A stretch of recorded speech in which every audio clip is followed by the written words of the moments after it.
Comment les Belges ont colonisé le Congo, le Rwanda et le Burundi? Il était une fois, à la fin du 19e siècle, un roi ambitieux en Europe, le roi Léopold II de Belgique. Ce roi ne voulait pas que la Belgique reste un petit pays sans colonie. Il rêvait de posséder un vaste territoire en Afrique. 1. L'arrivée au Congo vers les années 1880, Léopold II envoie des explorateurs comme Henry Morton Stanley pour explorer le bassin du Congo.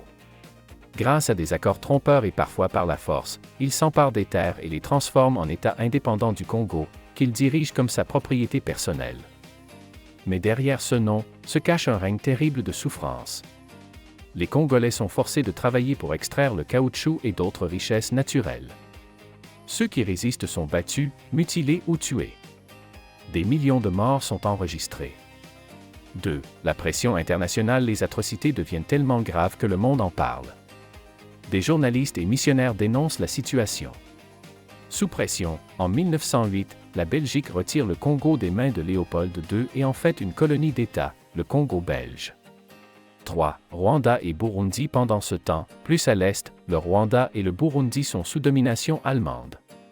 Mais après la Première Guerre mondiale, en 1916, les Belges s'emparent de ces deux territoires avec l'accord de la Société des Nations. Ils deviennent le Rwanda-Urundi, sous mandat belge. 4. Division et administration. Les Belges administrent le Rwanda et le Burundi de manière indirecte, en s'appuyant sur les rois et chefs locaux. Mais ils renforcent les divisions ethniques entre Hutus et Tutsis en introduisant des cartes d'identité ethnique, semant les graines des conflits futurs. 5. La marche vers l'indépendance. Après la Seconde Guerre mondiale, les peuples du Congo, du Rwanda et du Burundi commencent à réclamer leur liberté.